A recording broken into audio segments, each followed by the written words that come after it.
The stream is live. Okay. Hey, everybody. Welcome to B2B Vault live on LinkedIn. And today is a special Street Smarts edition because I am the host of Street Smarts that's in the green sheet. So writing articles in the green sheet. And this is Street Smarts edition of B2B Vault. And today it's the MLS, which stands for Merchant Level Salespeople Roundtable, to learn about why agents should come to all the regional shows. And today I have my guest host, one of my favorite people, Dale Lassick. Hey. Industry writer and my friend for a long time. And then we have Pete, who's representing the Northeast Acquire Show. My other friend for a long time, forever, Jamie, representing the Southeast Acquirer Show. I always shake her down for some swag when I go. And we have Amanda, who's doing the Western states, right? And Dinah, who's representing the Midwest Acquirer shows. And all these shows are shows that are every year. They're all around the country. And everybody, if you're an agent, it's a great place. I've been going to the Southeast show this will be the 24th visit. So they started it. Judy Foster invited me to the first one in 2001. And I go to that show every year. That's the show that I picked to go to, and everybody should go to the show like in their area.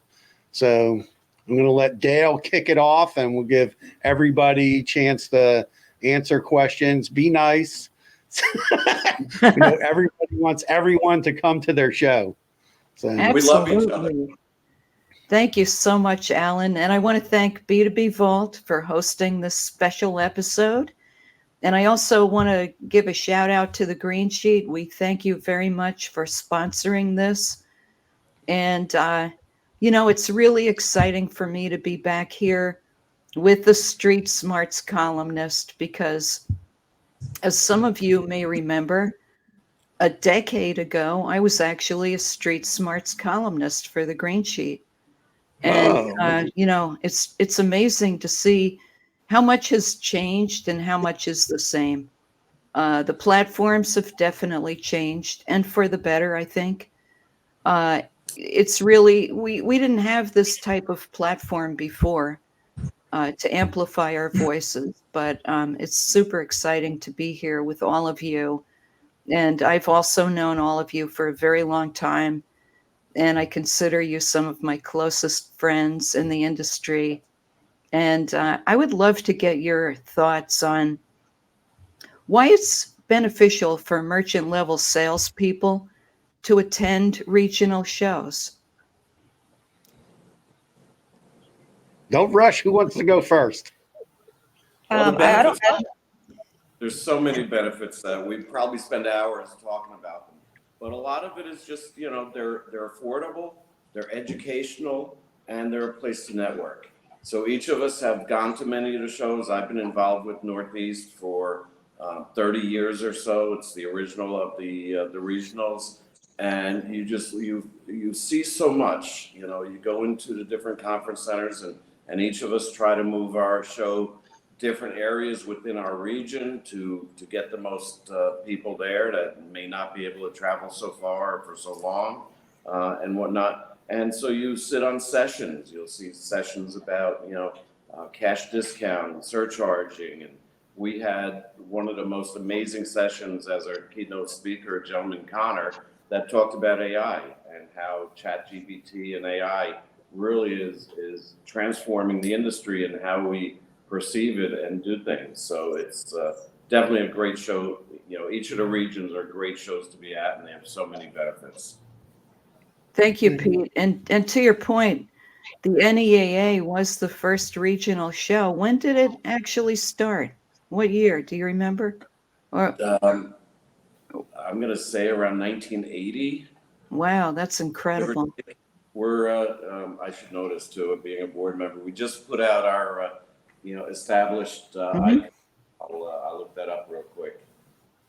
Yeah, well, I mean, it's really been around for a while, and I think it probably spawned the other regional shows. I think the first one after that, if I'm correct, 1985. 85. And Jamie, I think right after NEAA was SEAA the next one to come live. I believe so, yes. Yeah. And I remember Alan, pointing out that he started his company the same year that SEAA began, which was 2001. Yep. And very exciting to see the organic growth. And I think for me, it was one of my favorite things to attend the regionals back in the day because there weren't that many shows. And when I was working for hardware companies, it was amazing to go to an event like that and see. I kind of call it the water hall truths. Everybody gathers around the watering hole, and everyone's a friend, and we have this amazing collaboration going on. It doesn't matter if you're a competitor, a vendor, whatever you are in the industry. It seemed to have a place for everyone. And looking ahead, I'd like to get your guys' thoughts on what breakout sessions do you expect to really be very exciting at your upcoming events? Well, Jamie, you go first. Yeah, thanks. Yeah, I think my show is probably the next one coming up here in June. And we have a really great team on our advisory board that sift through several submissions, like I'm sure we all do, of people who are dying to speak and present and talk about, what's new. And we try to make sure that we don't do the same breakouts every show. We try to see what happened in NEAA and what did that look like, and maybe we can offer something different. To mention what Pete referenced earlier as AI, like that is becoming a very big hot topic. I go to a lot of different fintech shows now with the company I work for, not just payment specific shows, and AI is kind of dominating all the conversations. So we're going to have a session about that. Real-time payments, of course, digital wallets, and BNPL is still a big talking point. And then just a lot of different software development that's going on in fintech right now to help people be more strategic with their onboarding or with their fraud tools and the way that they just run their business as a whole. So I think we have some really good topics that people are going to be interested in coming up in June. And Amanda? Well, so Western States is the last show of the year, which is super exciting for us to kind of wrap up the year with Western States. And we kind of take a similar approach as all of our sister organizations, right? We like to find fresh content for our presentations. And we really strive to look at the industry trends to see what is of interest to the people that we want to draw into these shows. Kind of circling back to the first question, why is it important for these merchant level sales folks to attend these regional shows? It's interesting because there's so many different opportunities out there and options for folks to board their merchant accounts too, right? And it all comes back down to everything being relationship based, right? And by the organizations, the acquirer associations, providing a platform for people to come together and really meet each other in person, kick off some meaningful dialogue, and really understand what their needs are, and then how we can strive to meet them. But going back to the agenda topics, because our show is so late in the year, we don't have our agenda figured out yet, but we are sifting through a ton of submission requirements. And we're definitely looking for stuff that is really hot in the industry right now. Like we're saying, the crossover of technology and payments, and really kind of where we're meeting with that. A lot of ISV, banking as a service, those types of industries where everything's kind of merging together and finding a solution for everybody. Wow, thank you. And Dinah? Yeah. I remember. I'm sorry. Go ahead. Our show is actually the third week of July. We're always the third one. And we're in Chicago, which everybody loves to come to. And to go back to why should people come to the show, before I even get into our topics, one of the things, and Amanda can talk to this as well because we had her involved. We have a session on Wednesday morning, which is our first day, that is a 2-hour session for MLS, specifically for MLS. It's an MLS forum, and it's so that people newer to the industry or less experienced in the industry, feet on the street people, can come and share information. And we have people like Amanda who speak to their experiences and share knowledge and give advice. Last year was our first one, and I think it went gangbusters. We've already got pretty much a full show for it, because it's got to be small so everybody can talk, and we're almost booked up on that. And our speakers are set. There's two speakers that we have looked to change a little bit because it was male dominated, and speaking as one of the three women on this panel, we needed to make that a little more equitable. So now we have two females. And yes, Amanda, we did want you, but we thought we'd give you a chance to be in the level 2 that we're planning maybe for next year, because you did such a great job. And then as far as our agenda goes, we do an industry achievement award, and it is on our agenda, so I can announce it and not break any confidentiality. But this year, our industry achievement award is going to Fadi Cheka, so hopefully everybody will and see that, because That's so great. he's an amazing man. Then we take it just like our sister regionals do and try to find keynote speakers that will bring something that is not just strictly payments related. So our keynote speaker this year is Brian Smith. He's the founder of UGG Boots. So, and no, to my knowledge, we're not having free samples, but I did ask. Brian Chicago really interested in the boots, but planning ahead. And then we're also, like everybody, interested in exploring AI and the crossover between fintech and technology. So we've got some sessions on that. Um, we're doing a regulatory session as well because the regulations impact all of us. But the reason to come to these shows, like Pete mentioned, is the networking. It's the educational information. It's also, you can do all 4 regionals and see some of the same people, so you can build on your relationships, but meet new people who don't go to the other regionals because it's not in their area. And it's cheaper than some of the larger shows. You can do all 4 for less than the larger shows. You can't beat that. And It's important, like going to these shows, because that's where you get to meet like whoever you're writing business with, the managers there, the relationship managers, and it's important, to let them see your face, you see their face, have some honest conversations with them, whether they like it or not.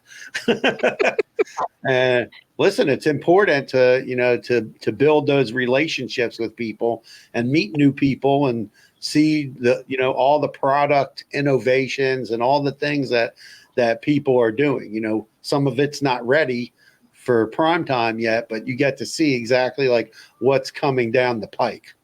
Exactly. There's And I think that events as well at these shows, cocktail parties, closing parties, opening parties. And, there's no better way to network and bond with people than with a cocktail in hand, for those that participate, sort of thing. So it's really, it enhances the whole experience. Right. I think something that and you can win some good prizes. Yeah. the prizes are definitely a perk. You get some good one-on-one time with your vendors, or even card brands. Card brands show up at these. You'd never have a chance. Well, yeah, but you'd never have a chance to talk to them if you were an MLS, if you weren't at one of these shows. You'd never come across That's them. true. Yeah. I think that one thing that we should all really highlight that every one of these regional shows offers is the power of connection, right? And we say that in different ways: relationship based, networking, one on one meetings. It's that power of connection. And as humans, we are wired for that. So as we're really kind of gearing up towards a world of AI and automation and really heavily technology based, we cannot overlook or forget that power of the human connection. Absolutely. That was one of the unfortunate downsides of the whole COVID thing, is that everybody went to a Zoom, architecture, and you didn't have shaking hands and, that sort of thing. So now we're, fortunately we're through it. We're back to going to the shows. The shows are doing better, and we're getting that one-on-one time, the shaking hands, the, hugging people that have been in this.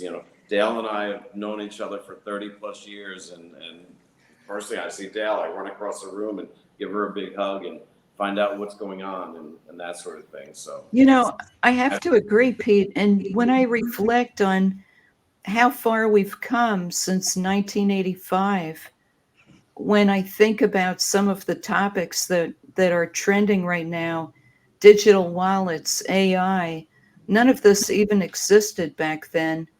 But just having these relationships gives us a sense of continuity. And if you look around, some of the same people are still in the room. And Yeah, you got to check the badges and see where they work. right. But That's it's the truth. we're still in the journey together, mainly because of our relationships. I've always thought that this is first and foremost a relationship business that we're in. family. Yep. It's really interesting that you mentioned, Pete, like the whole COVID situation, right? And if anybody knows me, I'm like one of those folks that always finds something positive, and I know that's a little annoying, but out of the COVID pandemic, one of the positives that came for me was, the power of the camera. Like, hello, we are all dialing in from different regions. And after the pandemic, I have found myself feeling more connected with our partners and even team members working in a remote role with the power of the camera. Now, it doesn't replace that hug, because trust me, if anyone else knows me, I'm also a hugger. So it doesn't replace the hug, that's for sure. But, that is one positive thing that has come out of the pandemic for me. It's definitely the camera is definitely a tool. Like I've even told my salespeople, like you guys just don't use it enough, because it also, COVID kind of changed how you can sell. Before you had to pull teeth for people to get on a Zoom meeting. Now they just hop on. They were like, I remember the first time I did a remote demo, a client said, "Are you crazy? I'm gonna look at your screen." I'm like, "Yeah, just click this link, and I'm gonna show you how this software works." But that's the power of the camera and having meetings with people and things like that, and it can be quite time saving, to do things, and we get to do events like this, so which is cool. So Dale, get on to the next question.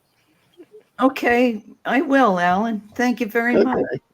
I think we've already covered why it's important for MLSs to have FaceTime with vendors.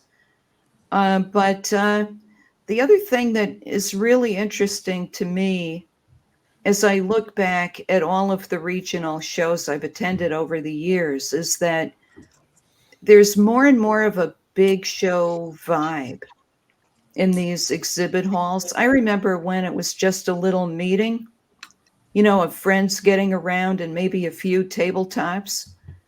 And look at what we have now. It's really, I think it's an amazing opportunity for agents to get out and not travel very far, to go to a show that basically has everybody in the entire digital commerce value chain all together in one space, not very far from home.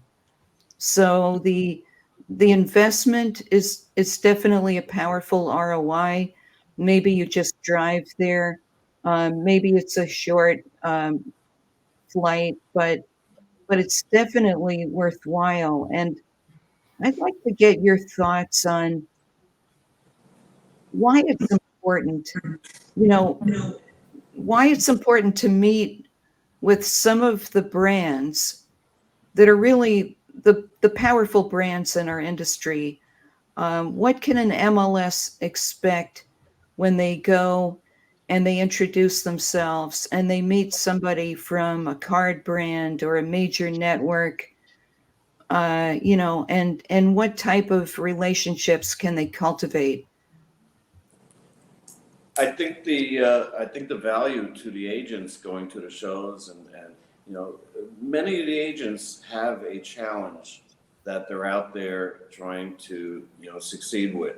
Perhaps it's high fraud merchants or some other niche market within their scope. And the different networks, the different processors and service providers will often specialize in those different niches. So they're able to create multiple relationships. It's not an exclusive relationship type of thing. Most typical agent is writing for two or three companies, and this company is known to do offline, and this other company is web stuff, and high risk and whatever, restaurants, etc. It's, they're able to talk to people and figure things out to help. What are their challenges and meet those needs. To take that a step further, the ability for an MLS to actually talk to somebody from TSYS or Global, or Fiserv, their MLS, they're writing for 2 or 3 or 4 different ISOs. I talk to people all the time from those companies. I'm the ISO. I guess once upon a time we were all called super ISOs, but I talk to those people all the time. I don't think anything of it, but the agents that we sign up, they get to talk to my sales side, or I'm operations. They get to talk to me if they have questions about risk or underwriting. They never, ever, ever get to talk to anybody at a processing platform and ask, well, why would we do it this way? Why can't you do it this way? Or why is this piece of equipment better? Or, nobody's going to answer that question other than us. But I'm going to admit I'm biased. I have my preferences for why I use whichever platform I use and whichever piece of equipment. It may not be the best one for that MLS. Mm-hmm. So going to the equipment providers, going to the processing platforms and asking those questions, they learn a lot more. And they can come back and share something with me that I hadn't thought of. And it could be worthwhile for me to expand what we're doing. I think it's important too, like you mentioned, the MLS, the agents, they're running their own business right now. So if they're spending $150 to come to our show, they can use it to meet, like you said, with Global Payments. They can also maybe meet with their payments attorney. They can meet with their equipment vendor. They can meet with all the people that they use to run their business in one place. Obviously, that makes it so much more cost effective. But furthermore, they can meet with other agents and exchange ideas and say, oh, how are you approaching this, cash discount issue? How do you approach this? Or maybe who do you use for your payments attorney? Are they good? Can I use them? And then also touching on the transient nature of our business, maybe the relationship manager that you have at Global Payments, you get to meet them there and they leave. And the next thing you know, they work for WorldPay and you're going to go sign a deal with WorldPay. It's good to make networking opportunities, like Amanda said, because you may work with somebody here one day and then the next day they work somewhere else and you're going to have an opportunity. Maybe you can't do business with this company today, but you can do business with them when they work somewhere else. So it's always nice to form relationships with people that are servicing your account from all the different vendors that you use, because you never know when you're going to work with them again. I think that's an excellent point. I wanted to say one thing about one of the biggest challenges that I see that agents have in the business today is you have technology and credit card processing. So all these agents are desperately always scrambling around for these agnostic processing solutions. And one of the things, I've been doing this for 23 years. And one of the things I try to explain to people, and let's get your views on this, is, I think it's better to go to a company who has technology and the payment processing together, because we've seen especially this year and last year, we have seen so many companies who were agnostic and now they're not agnostic anymore. And this has been a real big pain point to the agents. And I think that the vendors should be really pushing technology, because I think the shift we see in the business is people, merchants, business owners buying products, software products, right? Or technology products versus just, oh, I need credit card processing. And I Yeah. think it's really important that people that's a huge change that's going on in our industry right now. That's like the biggest change that I see.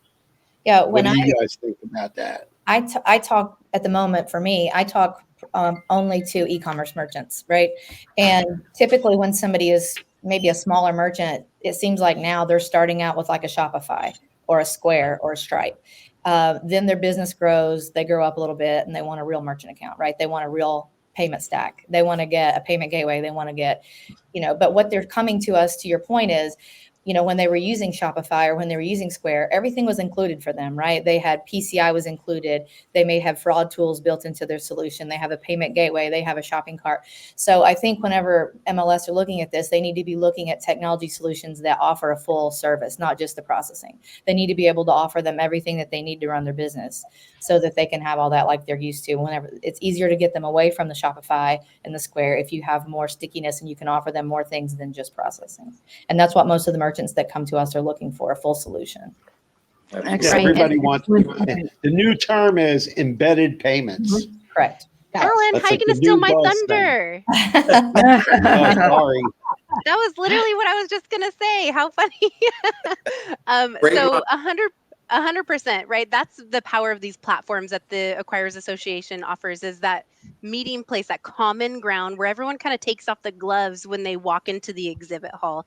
And it's of course it's a whole room of exhibitors that offer the same or similar services, right? But that's kind of what we said before. It's like, there's some kind of unspoken rule that when you come in, you're just kind of at a peace treaty, right? And like all kind of collaborating for the future of payments as a whole. But that is one of the opportunities that gives these MLS folks the opportunity to come to speak to each of the vendors to understand how they are adopting to the need in technology needs, as far as like the embedded payments or, the whole stack, the fraud prevention tools, the banking as a service, etc. Like everyone is saying, it's all kind of heading in that same direction. It's wild. I also think it makes the ISOs and the super ISOs. I also think it keeps them honest because the agents are there to share their stories with each other. They're sitting in the bar at night saying, "Oh, so and so isn't paying me my residuals," or "So and so has changed my revenue share," and that happens. I know that happens on online forums, but whenever people are sitting face to face, at these regional shows, they're sharing their stories. So I think it does keep. It forces, the big ISOs and the big players to do right by the MLS and make sure that they're doing what they're supposed to be doing and honoring their contracts. I always tell MLS the same thing. New people, read your contracts. Don't just sign a paper because somebody sent it to you. Pay a lawyer $500. I won't name names of the lawyers, but there's a bunch of them. You can pay probably $500 to $1,000. You have to think about that. This residual stream, this is your lifeblood. Right? Don't just sign it. Read it and know what you're signing up for, That was one of the topics that came up in the merchant level forum that Dinah was speaking of. And it was amazing to see how many new people in the industry didn't even realize that they can have an attorney review their agreement on their behalf and offer red lines. I mean, nobody said they couldn't, but it was never spoken that they could, right? So that's kind of one of the powerful things of that forum, and really, like we said, take the gloves off and welcoming everybody to this payments ecosystem, because we're better when we shine together. Well, it's a lot of times like when you click something online, there's 3 pages that you're scanning through, and at the bottom it says I accept.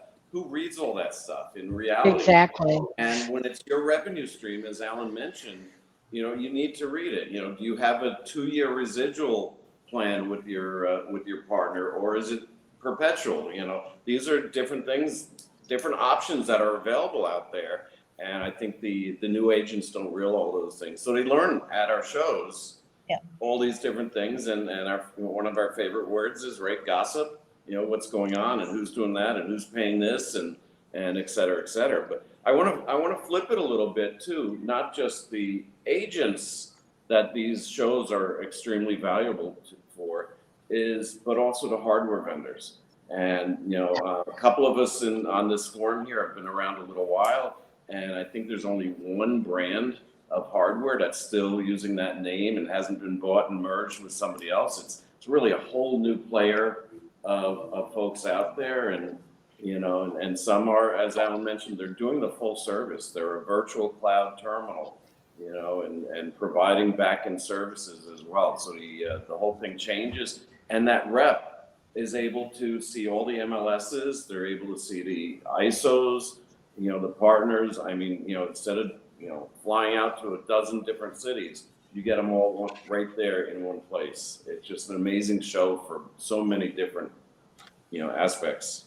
Well, another interesting thing to me is that we were talking about digitization just a little while ago, and it occurred to me that we've also done that with the regional shows. We've made it easier than ever to network with people and connect with people, because I've noticed everybody has a mobile app, and the mobile app has all of these wonderful capabilities. You can actually look up and see where somebody's booth is. You can reach out to a colleague, and when you leave the show, you still have this powerful tool on your desktop that enables you to stay involved and stay connected with people. And how is that? Um, I'd like to get your thoughts. I mean, from the regional organizer perspective on how the apps are working for you. Are there any recent tweaks that you've made? And One of the things that's good about these apps is Mhm. you can reach out to a vendor that you want to Yes. meet with and schedule the meeting before you even get to the show. You don't need to wait until you're in the hall trying to chase them down. You can set up a meeting and go, okay, hey, I really want to meet with you at the show, and either meet with them at their booth or set up a meeting to eat lunch with them or whatever. You got to remember, these are the people paying you your residuals, helping you make money. So it's important, to really, if you want to make the most out of a show, is set up meetings. I do that before I even go to the show. If there's 5 people I want to meet, I make sure I reach out to them and set up a meeting. You know what I would call that, Alan? I would What? call that embedded networking. Ooh, There you Dale. go. Oh, a new term, That's embedded networking. trending. It's gonna go viral, Dale. It's interesting from an acquirers association kind of perspective. The mobile app is definitely an extra lift, right? Like it Mhm. is definitely a project to get it approved through Google and Apple. Make sure that you have all, like, maybe the proper vendor that's helping you, like, really kind of build the foundation of it, the skeleton, I guess, and then you kind of fill it in with your event detail specific information. So it's definitely an extra opportunity for you to kind of expand your skill set. I personally have never worked on a mobile app before being on the Western States board. So that was really cool for me. But I also feel like it was one of those necessary things to just continue to stay relevant in today's world, right? And I find myself even going, okay, let me find the app. And sometimes the notifications can be a little overwhelming, but there's a setting for Yeah. that. You could turn it off, right? Yeah, I'm so dependent. Anytime I go to a trade show, I immediately download the app, and I have a team of salespeople who work for me. And the first thing I have them do is when we register for the show is start prospecting through the app. Go find out who's going to be there and start messaging them to preset meetings. We have a quota, like we need to set this many meetings before we go, and then we need to come home with this many. And the app is 100% what we use, because that. as attendees, you don't get an attendee list at the end. So all you have is the app to see who's there. Vendors are the ones who get the follow-up attendee list. So you really need to use the app to your advantage to reach out to everybody through the app and communicate that way and get your appointments set. I think that's important. And it sends you reminders, and that's a great Sorry. tool. Like, oh my gosh, what meeting do I have today with who, et cetera? It sends you that reminder. Oh, it's 3:00. I'm meeting with Dale, et cetera. Yeah, to build on what Jamie said, I'm in charge of registration for MWAA, so I'm the one who gets all of the email requests for the pre-show list and all the requests for the post-conference list. And I'm always telling people to download the app and use it, and giving them suggestions of how to find the people they want to meet with, set the meetings up, schedule them, and like you said, Pete, put the reminders in so they don't miss them. Mhm. Think about all of the manual, labor intensive heaviness that has just lifted off of our shoulders. It's amazing. Mhm. Yes. And the vendors too get promotion too. So the vendor is in there. Their website link is there. So if somebody's looking for a vendor that meets whatever need they're looking for, either hardware or processing, it helps the agent, it helps everybody. So it's an incredible tool. Well, I think we're coming up on time, so I think in the time that we have left, I would love to just go around the round table and get everyone's thoughts on your show. I'd love for you each to share the date, the location, how people can get more information and register. Let's start with you, Pete. Oh, actually, you just had yours. We just had this year's, but And I'm sorry I missed it, but why don't you kick it off with next year's and absolutely. plant Next year, that seed? I think it will be the first show for next year. I'm just looking up the exact dates here. It'll be at the in Atlantic City at Harrah's. So Ooh. it's going to be a spot. And as each of the boards do, they scope out different places that they want to have the events, and we decided we wanted to do Atlantic City for a change. And we checked out a number of the facilities. So this Harrah's looked pretty good in that it fits our needs. The elevators bring us right into the convention center, so you don't get that squirrel factor. Oh, shiny stuff, and come to us, and it'll be great as well. Great. 2025. Let's see. And then your website is We just launched a brand new website, and it's my team that is in charge of the website and all the media and whatnot. So Atlantic City, March 17 to 19, and you can find out everything you need regarding the Northeast at northeastacquires.com, and then follow us on the different social medias, and you'll get what you need. And right now we're promoting Southeast. wonderful. Jamie? Yes. So our show is coming up June 10th through the 12th in New Orleans. It's at the Roosevelt Hotel, which is an amazing historic property. It's beautiful. We'll kick it off with a sponsor reception, and then whoever is arriving early, we're having a welcome to the Roosevelt reception, sponsored by First Citizens Bank. And then we're doing something special this year in honor of one of our board members, Derek Vowles. Is everybody who knows Derek, he passed away last year, and he was very passionate about rescue animals. He has always had a pack of rescue animals, and Oh, we're partnering with a local shelter. And we're going to have a room where we're going to have a cash bar. They're going to bring their animals in and let us play with their puppies, and all the proceeds from the bar will go towards that shelter. that's And great. anybody who's local who wants to adopt a pet, they can do that while they're there, or if they just want to come pet some puppies and enjoy a drink and donate towards Derek's dogs, you're welcome to do Is that. the bar going to have a credit card machine? I'm sure it will. And We know are a you friend that can help. all right? A Several. couple of them. And we're going to do that in every city going forward for Wow. in honor of Derek in his memory. And then we're Oh, I going love to that. we do the JY, the John Yarmy Scholarship. That's going to be changing a little bit this year, which we'll announce at the show. But we're going to continue to honor his memory as well. And we're also doing something really fun at the opening reception. You guys may have seen the announcement. We're doing a second line parade. I don't know if you guys have ever participated in that, but as we leave the opening reception, we're going to do a parade through the street where you have the little towels, and we're going to be led out by a band, and it's going to lead us into the beach bar. It's going to be Oh, really how exciting. wonderful. I don't know if I'm allowed to say where the next show is. I think we announced that at the show. So I No, don't, that's fine. I mean, it's right around the corner. yeah. So, Don't steal any thunder from. yeah. Yeah.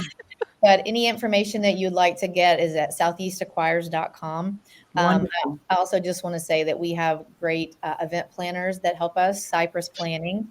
I just want to give them a shout out to Catherine and Megan. We couldn't put on the show. All of us obviously have day jobs, and it's a lot of planning, and they help us out so much. So I just want to recognize those two ladies because they're amazing. Wow. Thank you. Yep. And Dinah? Jamie's always nice and gives me a T-shirt. I got you one. I ordered you one in advance this year, so you got your own. Oh, Ooh, there you nice. go. And Dinah, you're coming right up in the summer. We are. Our show is July 24th and 25th in Chicago, downtown Chicago. And it's at the Marriott Mag Mile. So we've been there a couple of times. Oh, yes. We're all really comfortable, and they make us feel very welcome. Our website is midwestacquires.org.